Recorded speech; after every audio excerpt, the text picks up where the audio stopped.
seen my blog or may have been here from my blog. So yeah, after this session, there is going to be a session on paid traffic as well. And good that we are getting started with content first. And I'll be showing you some of the mindsets behind content marketing before we get into the topic of how to scale search traffic with long tail keywords. Because I feel that talking about content is more important before we can get into something like talking about paid traffic versus free traffic and scaling search traffic with long tail keywords, right? So let's get started. So these are widely accepted methods, right? When it comes to digital marketing, obviously you have to feed the top of your funnel. And how do you feed the top of your funnel? You either get free traffic or paid traffic. This is widely accepted two methods of traffic generation. So how many of you here, raise your hands, think that free traffic is the best? And how many think that paid traffic is the best? Okay. So obviously more people think that free traffic is good. And obviously when you think about free traffic, it's not technically free. You obviously have to create something and invest something to get back the traffic, right? So to feed the top of the funnel is what we need. But before that, a little bit, the source of all attention, human attention and traffic starts with content, right? I think you would agree with that. Without content, there is no attention in the first place. When we talk about digital marketing and when we talk about traffic generation, so traffic you generate so that you can feed the top of your funnel and then you can get leads, then you can get sales. We talk about traffic a lot. Traffic is very inbuilt into the whole digital marketing thing. But when you look at traffic generation methods, we talk about SEO, we talk about SEM, we talk about social media. But in the broad sense, when you think about it, all the people are just content curators. Why do you log in into Facebook? Because you want to consume content. The content may be from your friends, maybe from your family, it may be photos, video, but it's still content, right? So Facebook has created a way to curate content from your friends. When you look at Google, Yahoo, Bing, or just Google, let's say search engine, it's still content creator, right? What they have done is that they have found out a way to curate content in such a way that when you search for something, the most relevant websites comes up. So it's not search engine, it's still content. So when you look at the first type of content, just let your imagination take away. Think about humans 10,000 years back. What was the first type of content? How did it evolve? Cave paintings were the first type of content, and probably someone created a tool where using that tool they could hunt deers, and they drew that tool on a cave, inside a cave wall. So that was first type of content, and maybe a few people who go there pay attention to it. So that's the first type of content and traffic that you have, right? So to kind of give you a 10,000 foot view, evolution of communication. So humans differ from other species of animals, other species, basically because we have the power of communication and a power of complex language. Yes, animals also communicate with each other on a very limited way. We communicate better, but it's not just that which makes us better. We can do one-on-one communication, we can do one-to-many communication, and then, so this was basically in the tribal world, right? One-to-many communication was, let's say, a tribal leader talks to a group of people. That was, again, content, people paid attention to him. One-to-many communication, different times, same location, basically started with this, right? It's the same location that they consume content, but it can be consumed in different time zones. Like someone creates this content today, it can be consumed tomorrow, day after tomorrow, or even 10,000 years later. And then we have one-to-many communication in different times and in different location, and people can create content in one time zone. So that's what we have: Facebook, online forums. So that's how the content has evolved, right? So now that you know that content is the source of all attention and traffic, and attention can be monetized. So how many of you here have heard about AIDA concept? So there is a movie called Glengarry Glen Ross. So anybody in marketing, digital marketing or sales should definitely see that movie. So whenever there is a sales process, whether it's B2B, B2C, it basically starts with attention, then goes to interest, then goes to desire, and then goes to action. So A also stands for awareness in certain contexts. So let's say you are watching TV. Again, you are consuming content. You are watching an advertisement which is about, let's say it's about a latest motorcycle. So you pay attention first. and then you get interested in it, and then you have a desire for it, and then action is the sale, where you go and buy it, right? So this is kind of a very fundamental framework for marketing and sales. So you have the sales funnel, right? You have the sales funnel where the top of the sales funnel is basically attention that you get or traffic that you get online. You can either own the top of the funnel, tofu is top of the funnel, or you can rent the tofu. Maybe 5 years back, 10 years back, it was not easy to own the top of the funnel because, let's say, media channels like TV, newspaper, magazines, radio, it was such a complex process to curate content, create content, and deliver it. Like, for a TV channel, you needed your own satellite. It's such a full-time business that you cannot do it on your own.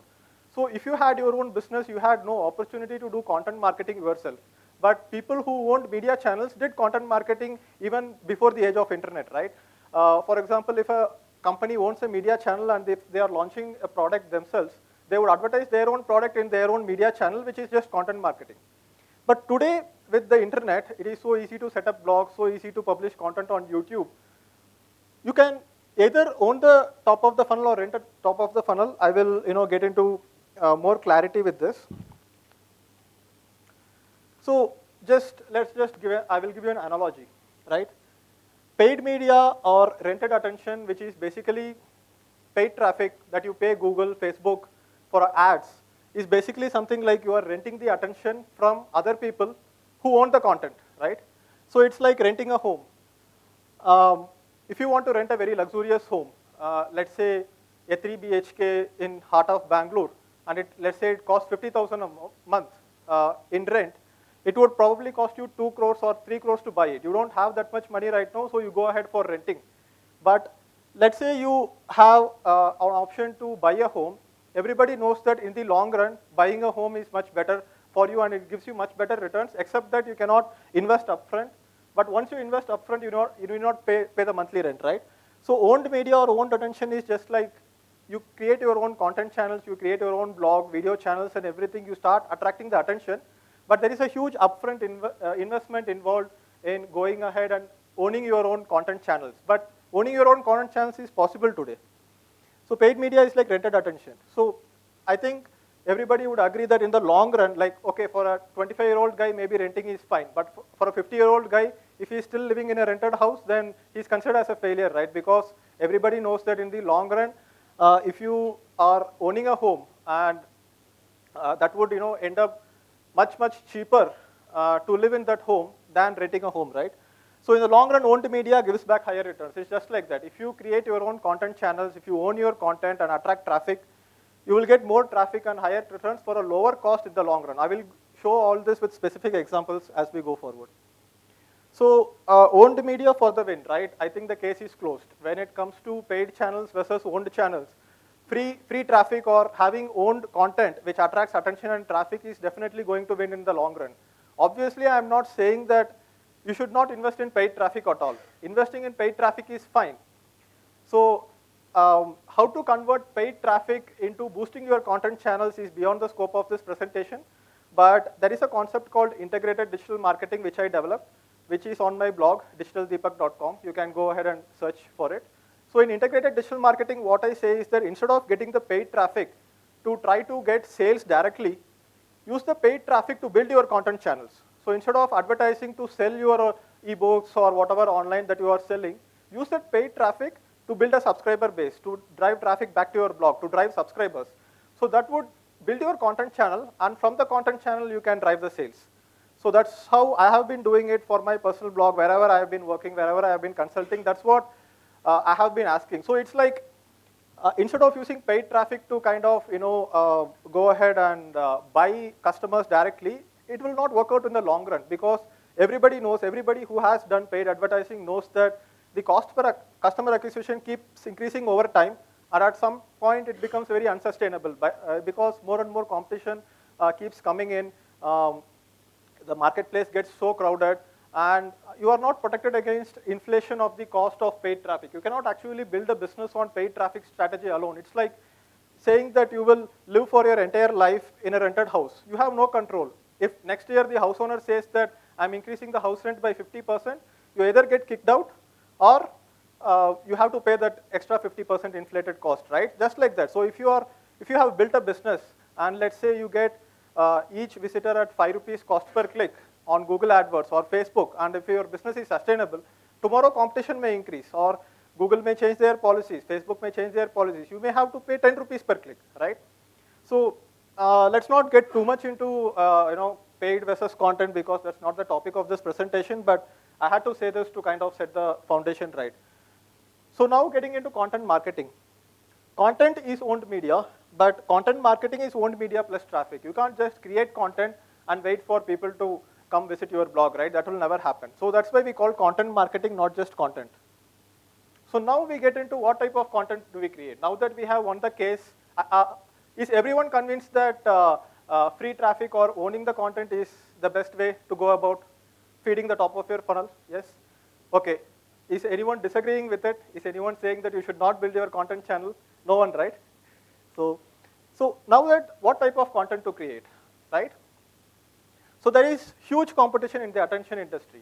So people create content that drives attention. Attention can be converted into, can be monetized in one way or the other. Like for example, if you own the entire funnel, you get attention, you get people to get interested in your product, you kind of amplify their desires and then sell it. But there are certain businesses which are just selling the top of the funnel instead of selling their own product. That involves all the content websites on the internet which sell display ads, right? So since some websites don't have their own product to sell, they sell the attention of the people to someone else. So that's when other people like you go and put a paid ad there. So in the entire funnel, you have top of the funnel, middle of the funnel, bottom of the funnel. There are certain businesses which just rent out the attention which is top of the funnel, or what you can do, you can own the attention. So right now there is huge competition in the attention industry, like what type of content you create. Almost in every possible content area, there are people who are serving that content, right? You have internet, television, radio, newspaper, magazine. Let's just take internet for now, but even in other channels, there has always been very heavy competition. So now what do you create? Like if internet doesn't exist, then I wouldn't advise you go and create your own content, because it's not easy to go and create a newspaper or a magazine. It's such a huge business of its own. It takes so much energy, time, and manpower to just run it, right? Imagine printing presses running, power getting off, not able to ship, so many problems, but now we have internet. So huge competition in the attention industry, and that's where we are talking about the long tail. So how many of you have, how many of you are aware about the long tail concept? Right, you have seen this long tail. Like how many of you are not aware of the long tail concept? Okay, many people. So, because sometimes I have to re-verify, people are just too lazy to put up their hands. If I ask the reverse question, then I can get the right one, right? So, long tail, basically, so there is a book called Long Tail. I recommend that you read this book. This is not just for content marketing or search traffic. Long tail is a concept that is the core of all the disruption that you see around you that is happening. Even the content disruption like Facebook or the search engines that you see, everything is based on the long tail. So when it comes to long tail, let's say you have a whole range of products. And there are certain products which are very high in popularity, and there is a lot of small products which are very low in popularity. So what happens is that the mainstream media will ignore all this long tail, because mainstream media has to publish content where it is appealing to most of the people.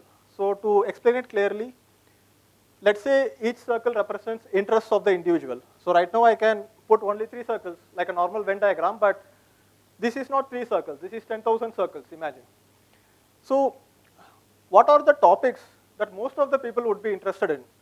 Health, news, entertainment, shopping, overlapping interests. Like for example, there are a few topics that almost all of you here would be interested in, right? So that's what the mainstream media will cover. And the topics which are low in demand, right? High variety, not big enough for mainstream media to cover, they are ignored by the mainstream media because it's not worthwhile for them to go ahead and create content about it. For example, I am very interested in motorcycles, but I cannot expect a TV channel 24/7 just talking about motorcycles, because the amount of people like me are not much, and it is not worthwhile for something like a TV company or a media company to go ahead and create a channel because there are costs involved in running a TV channel. But now we have internet. Now we can have YouTube channel just about motorcycles. There are so many motorcycle related blogs. So in fact, my first startup was a blog about motorcycles and I ran it for 4 years and I had an exit. So low demand, high variety, not big enough for mainstream media to cover. So examples of long tail topics, let's say automobiles, right? Automobiles may you have cars or cars, motorcycles, ATVs, jet skis. You have like, for example, if someone starts a blog about the second one is motorcycles, by the way. So someone starts a blog about automobiles. So 2008, I started a blog about motorcycles called bikeadvice.in. I started a blog about motorcycles because there were already many 2 or 3 major blogs who were covering both cars and motorcycles, right? So I had to kind of create a niche just around motorcycles, and that's where we are talking about the long tail. So when it comes to motorcycling, it can be sports touring, Himalayan touring, super bike. So now each of these categories has an opportunity to kind of have a channel of its own, like a blog of its own. And it can still be sustainable because it doesn't take huge resources to start an online portal about one of these topics, right? So let's say digital marketing. I blog about digital marketing, and I have already kind of become, at least, I shouldn't say top of the category, but at least in India, in the digital marketing space, I do blog about all the digital marketing topics. But we have experts who are just talking about Facebook marketing, AdWords marketing, content marketing. And also one more interesting thing is that as you go more long tail, as you go more specific, there is an opportunity to kind of monetize it in a better way because people looking for very specific types of content will be ready to pay more as well.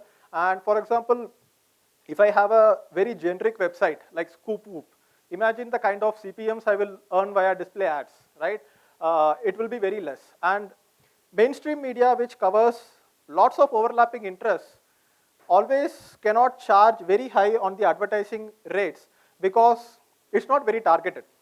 So if I have a motorcycling blog, a Honda or a TVS or a Hero will be ready to pay more to my blog on display ads because it's more targeted. Ultimately, all targeting is what we have been trying to achieve from since the beginning of marketing, right? For example, newspaper may I see an ad for jewelry.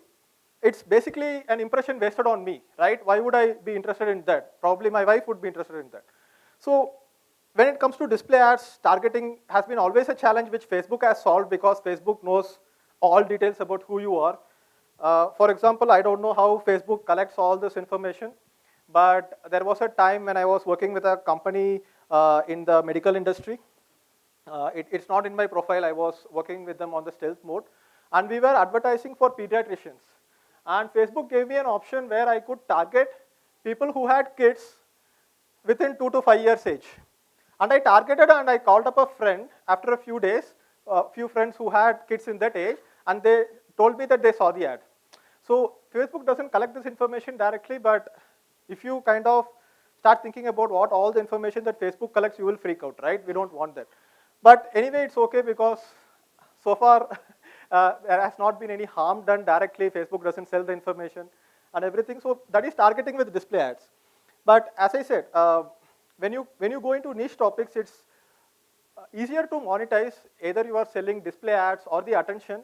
And you can also, like, for example, if I am running a generic website like ScoopWhoop, and if I am getting 1 million page views a month, I can only sell display ads in it.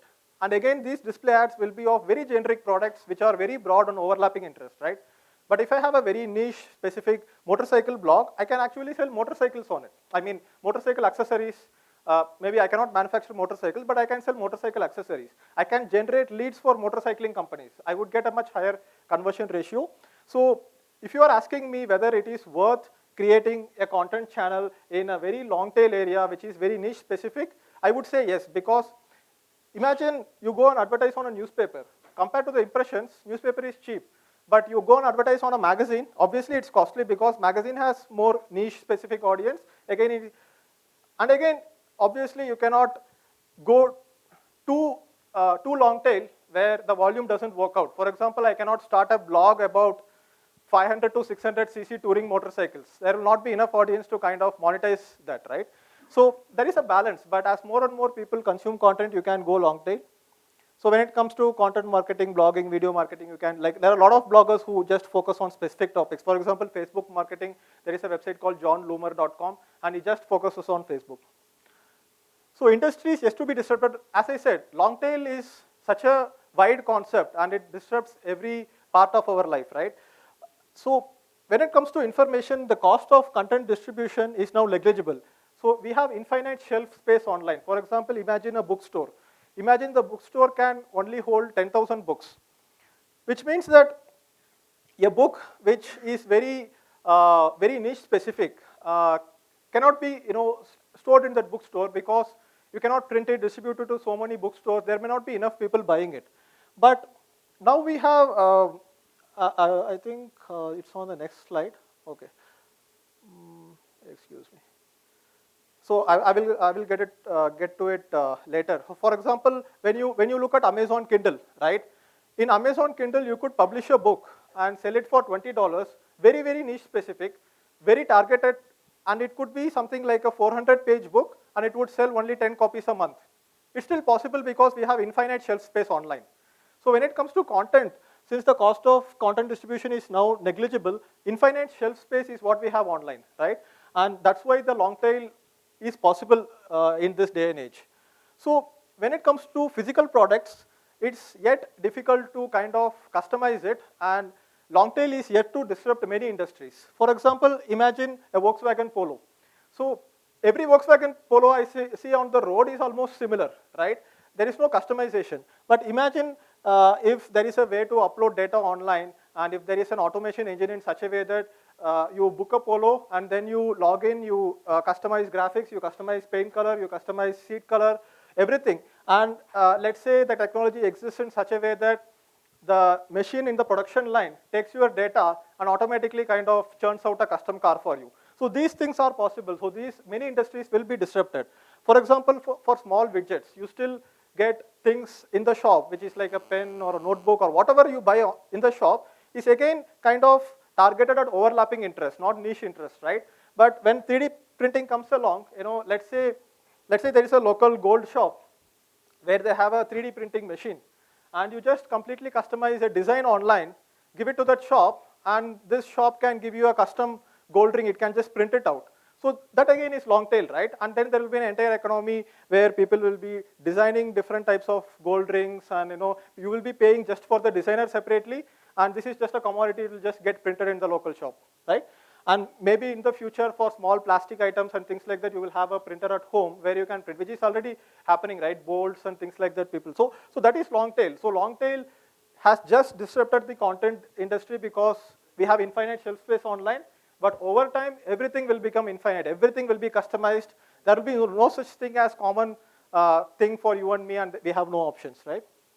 So let's get into some examples and case studies. So bikeadvice.in was my first startup, which was, it started in 2008. I had an exit from it in 2012. And it got 12.8 million page views in a single year, in 1 year. So this was in 2011. You can see 12.8 million page views, 6 lakhs unique sessions. So this was achieved because I completely targeted on the long tail. Instead of just talking about very famous motorcycles, I talked about all the different types of motorcycles. For example, I would post a review of Royal Enfield 500cc Classic Desert Storm, and I would post a publisher review of it. I got some ideas where I got user-generated content, and again it went to the long tail. So there may not be many people searching for a particular model of motorcycle, but let's say there are 100 people searching, let's say there are 1,000 people searching for a particular model of motorcycle. This number is just 1,000. This number is not 10,000, right? But how do I get a lot of traffic? I can actually publish a lot of articles, like 100 different articles on 100 different types of bikes, and each of this would get 1,000 searches a month. So this kind of gets accumulated and kind of gives me a very high traffic. So when I had an exit in 2012, we had more than 2,000 articles on the website. So what you can see here is that, for example, a motorcycle magazine which has limited print pages cannot review each and every motorcycle in the market. They can review only the popular motorcycles. But now when it comes to online, you can do this. So long tail keywords, right? In my blog, digitaldeepak.com, I have published an article called Top Digital Marketing Courses in India. So in my blog, I give away a free digital marketing course. In fact, the companies which sell digital marketing courses are my competition, but I've still published an article about the top courses in India because the traffic that I would get would be my target market. Maybe they are interested in my free course. They are interested in my paid modules and things like that, right? So this is not a long tail keyword. Top digital marketing courses in India it's a long tail keyword in the sense, but it's in the left red popular hits section, right? So more people are competing for this keyword. More people are advertising for this keyword. So you can see that the top 5 organic results, I am not there. And it's difficult to rank for this particular keyword. Now, but what I did was that I wrote an article called Top Digital Marketing Courses specifically for Mumbai. And you can see that both the first two results are my results because there is not enough competition and enough backlinks for people who are just talking about top digital marketing courses in Mumbai, right? So now what I can go ahead is that I can publish articles on top digital marketing courses in Mumbai, Bangalore, Chennai, Delhi, and 10 more cities, right? So this is where we are getting core of scaling search traffic, right?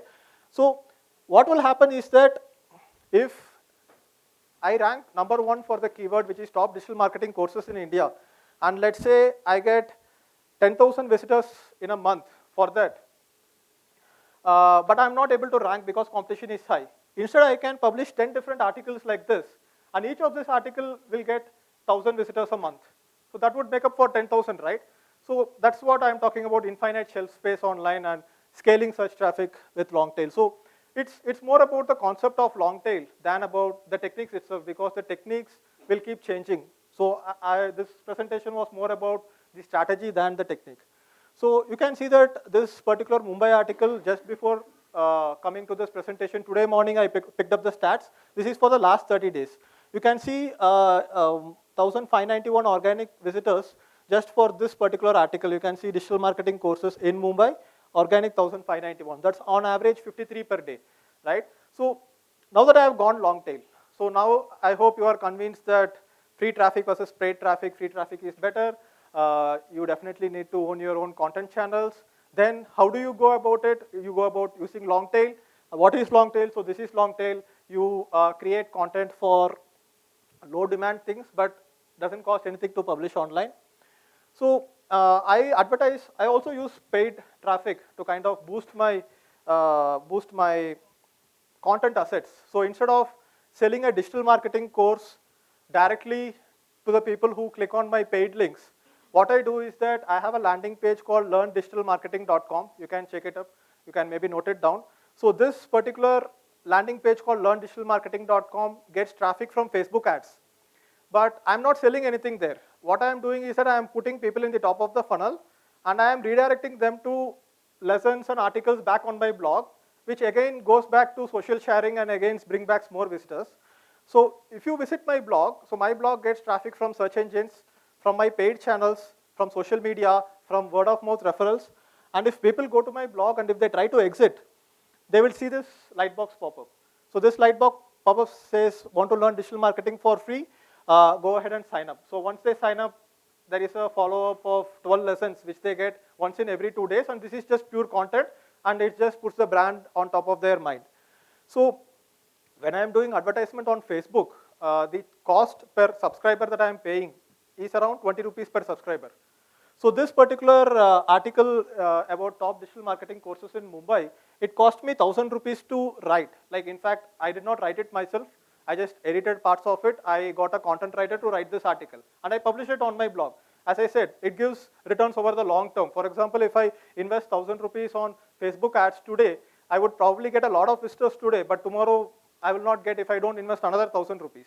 But just like buying a home and renting a home thing, I invest this 1,000 rupees. So this was around 6 months back. I published this Mumbai article.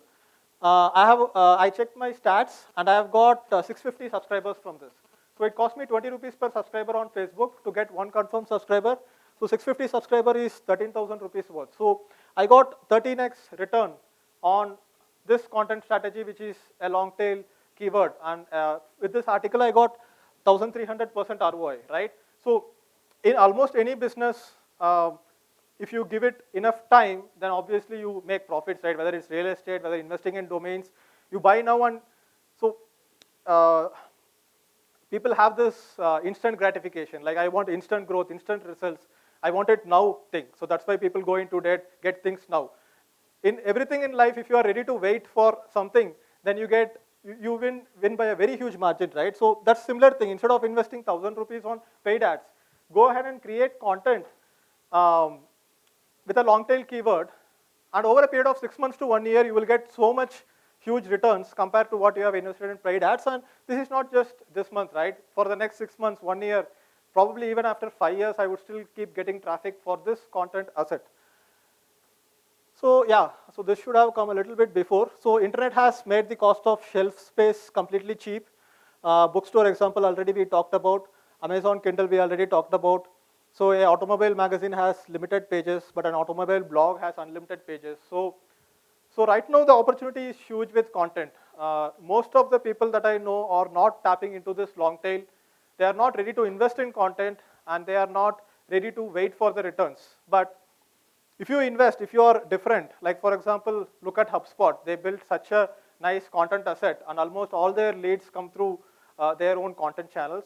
In general, the leads coming through content is kind of very high quality. It converts better because it's not just a brand impression, but a brand engagement. Someone actually reading your article is engaging with your brand. It's not just looking a logo of your brand, right? So that's long tail. Now let's get into some tactics. I didn't want to get into this much because it wouldn't make sense if I just talked about the tactics, right? And problem is the tactics keep changing. There is no other way I could give all the tactics now, because within a month there may be another keyword tool. So there are a lot of keyword tools which will help you gauge, or which will help you measure. Like for example, how did I find out that there are people searching for digital marketing courses in Mumbai? So there are tools for it. A tool called Longtail Pro, very good keyword tool. Google Search Console, you can look at Google Search Console, you can look at the keywords that people are using to come to your website, and you can get ideas for new content from there. Uh, Hittail.com is another good keyword tool. You can do user surveys. This is very important. Like for example, when you don't own the top of the funnel, what happens is that you don't have a target group of people who you can use as a focus testing group to kind of find out what products you want to create. Like for example, in my blog, I own the top of the funnel and also bottom of the funnel. In the sense, I sell digital marketing courses, but I also have free digital marketing resources. I also have a forum where people are there, and I can ask in the forum. For example, I recently launched a course on Google AdWords, and I didn't know what course to create next. So there is analytics, there is Facebook advertising, there is SEO. So I just posted a poll on a forum called Learn Digital Marketing that I have on Facebook, and there are 14,000 members in that group. So I just posted a poll, and I thought people wouldn't be interested in analytics, but surprisingly, most of the people voted analytics. So now I know that I need to go ahead and create an analytics course next, so that I can go ahead and sell it to my own group. So when you own the top of the funnel, when you own the content properties like forums, blogs, you can do user surveys and then find out what people really want to learn about. You can ask them questions and things like that. You can understand the market by talking to people, reading their comments. So whatever traction that I have built, it was not easy. Initially, I used to call people, like I used to call 5 people every day, and I used to ask them where they are, like, what do they want to learn? And I found the target market where people want to learn digital marketing. And what I found out was, since I have been in this for 8 years in digital marketing, most of the concepts look very simple. For example, most of you here probably would know the difference between Google AdSense and Google AdWords. But I discovered that people who just want to get into digital marketing, even people who have 10, 15 years work experience, still can't understand the difference between Google AdSense and Google AdWords. So people will be talking like, I want to earn money from AdWords. And like, no, you will spend money on AdWords, you don't earn money. So, and people will be like, I want to drive traffic using AdSense. You can't drive traffic using AdSense. So I got the pulse of the market because I owned the top of the funnel. And then I am able to create content, create courses, it gives you a very, very good property to kind of own, right? So hundreds of tools and tactics, but basics of long tail doesn't change. So go ahead and just search for something like top keyword research tools or top long tail keyword research tools, and then you will find lots of tools, and maybe something new will come and things like that, right? So that's it. Let's get into Q&A session. Yeah, so like, yes.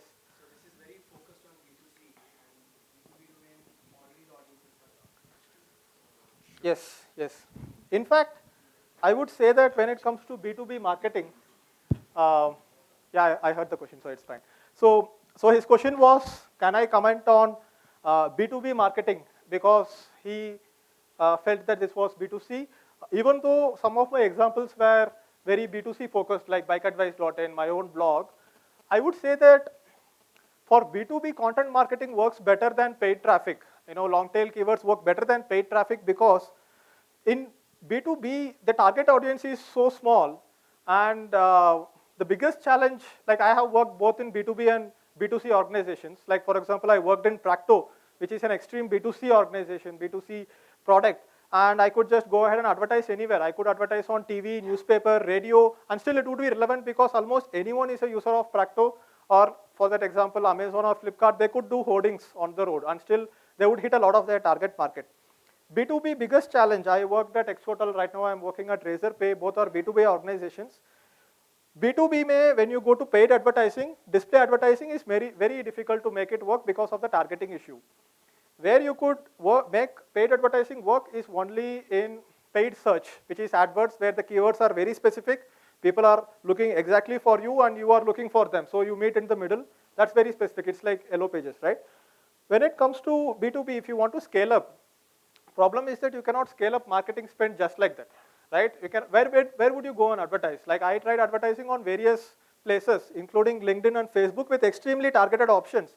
But still, it's not just B2B in the sense that not just you are hitting the target market, but they should also be looking for your solution. For example, in Razorpay, being a payment gateway, we need to look for organizations which are looking for a payment gateway, right? So here, when you do long tail keyword articles, when you publish on your blog and try to get people who are engaging with your content are much more targeted and much more easy to kind of engage with and convert them into the funnel and convert them into a client than going for paid advertising. It's a bit of a challenge, but it can definitely be worked out. Like for example, we are yet to build a proper content strategy and kind of build the marketing team and build the entire content around it. It has been 6 months since I joined Razorpay, but it can be done, so it's in the plan.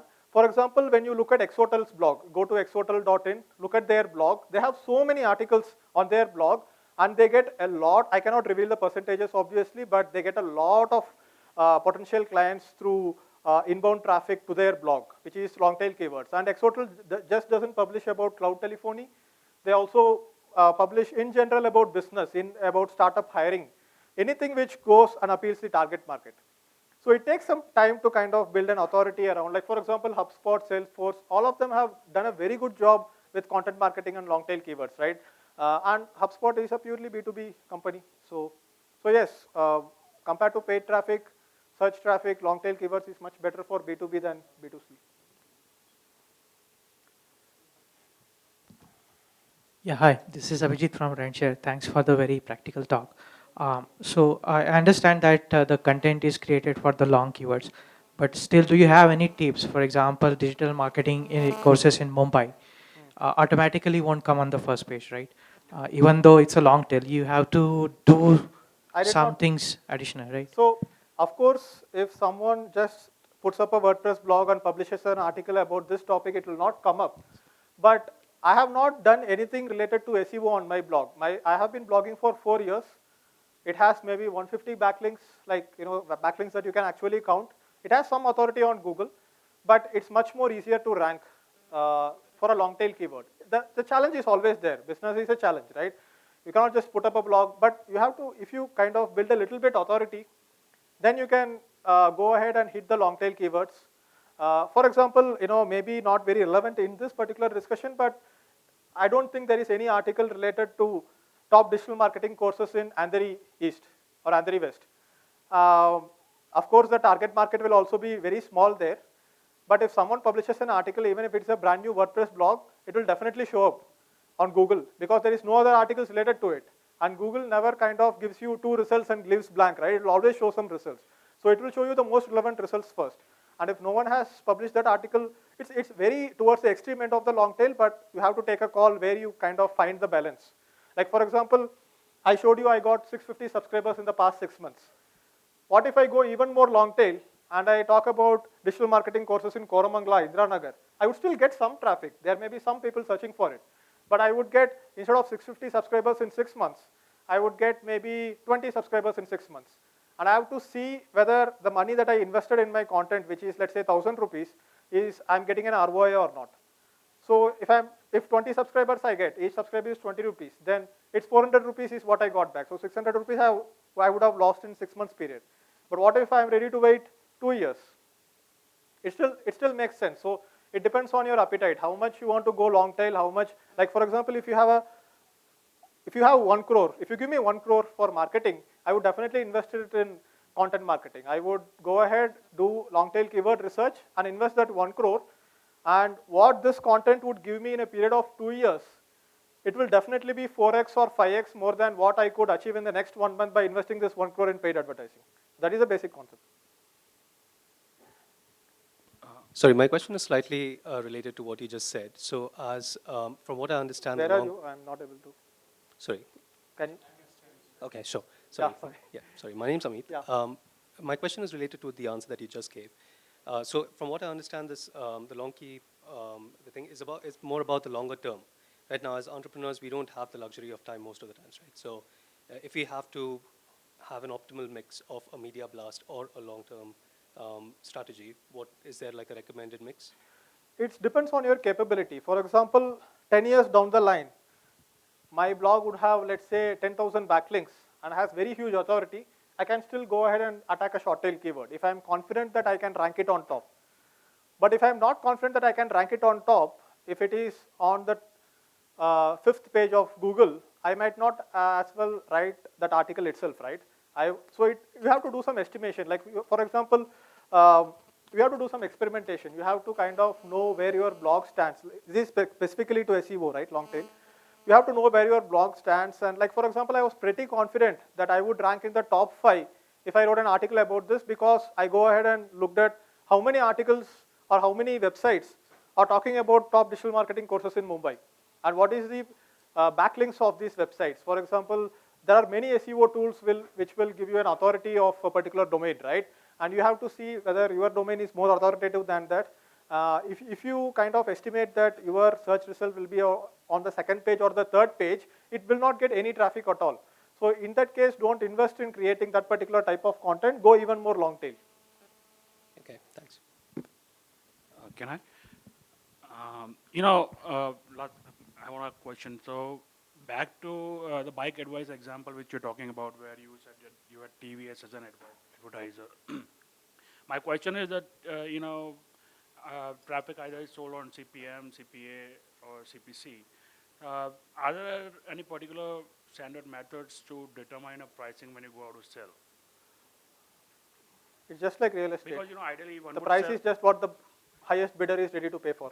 no, You but cannot. still, ideally, one would sell on a cost price plus margin. That's the ideal way to determine a pricing. But here, let's say, for example, not only a blog, but looking at a blog, combination of a blog plus overall traffic of the website, you really cannot determine a cost price per se. And even for the bidder to bid, there has to be a standard base. So I would take, in this specific example, I basically used the revenue that I made from Google AdSense as the benchmark. And I charged 50% more than what Google AdSense was paying me in terms of CPM. And I asked them to pay. Otherwise, it's not worthwhile replacing your ad codes on my site. And again, in my particular blog, or you look at any business which is just running on content, and they don't have their own product. So they just own the top of the funnel where they're attracting attention. And the only revenue model you can see that they are selling display advertising.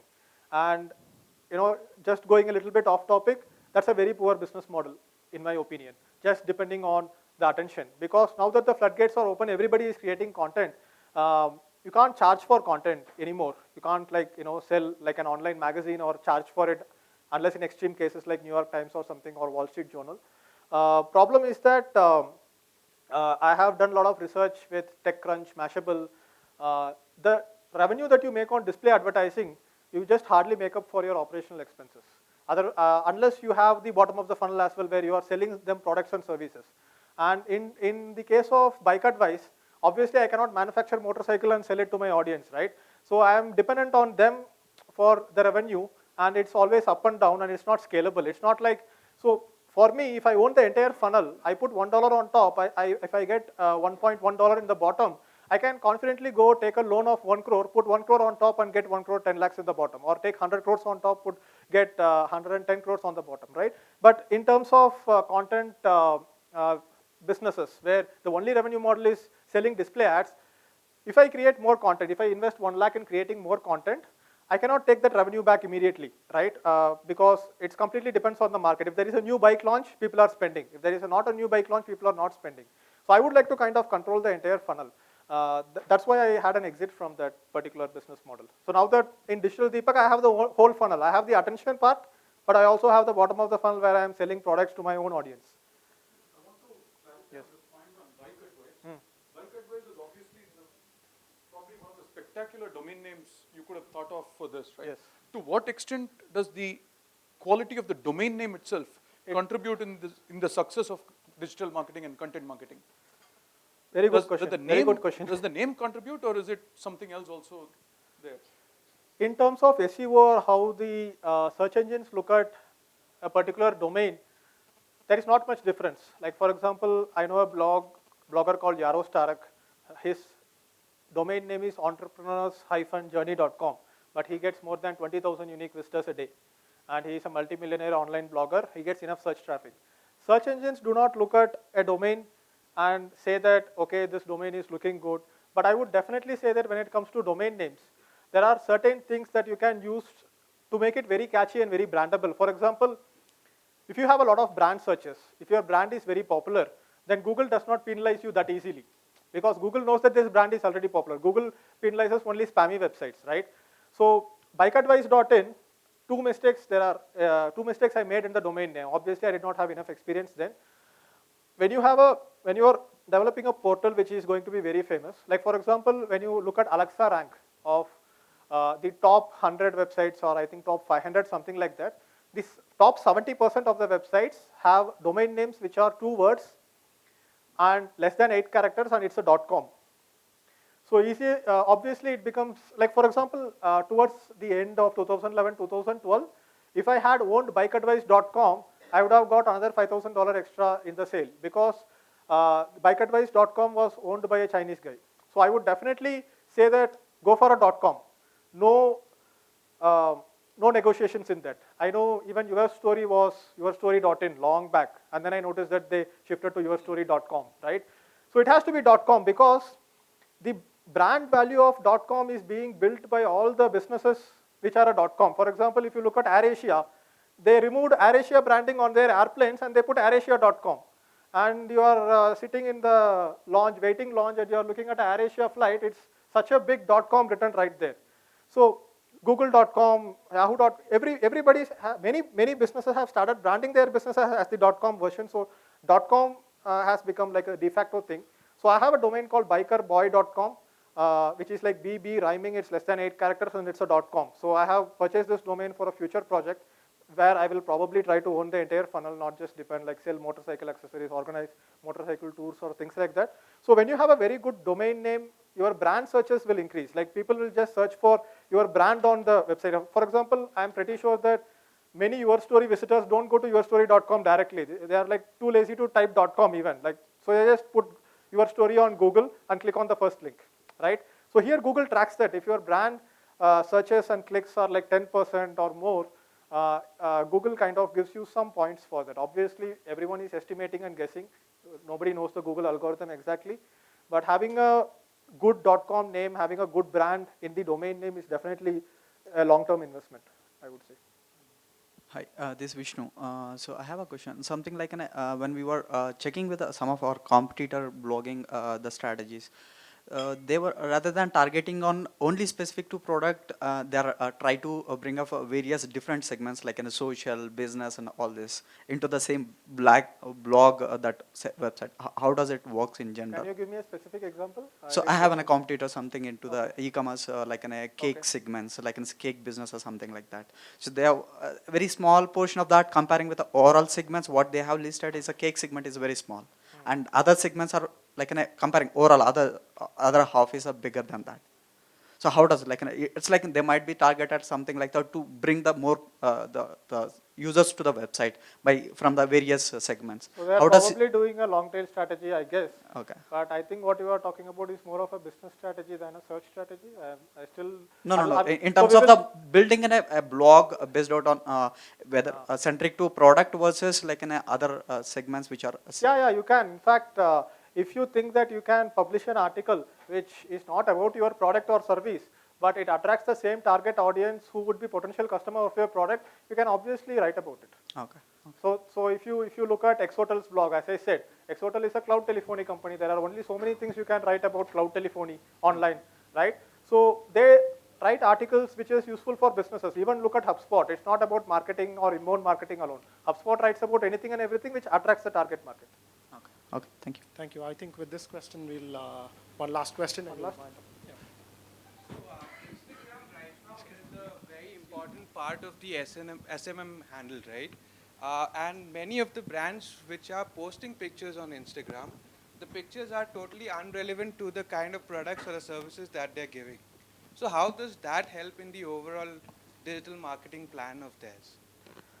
A lot of very big brands have a completely screwed up marketing strategy, but we think that it's good marketing strategy just because they are a big brand. But who knows, they are just throwing money down the drain, and if they are not doing that particular branding activity, maybe their sales are still going to remain the same, right?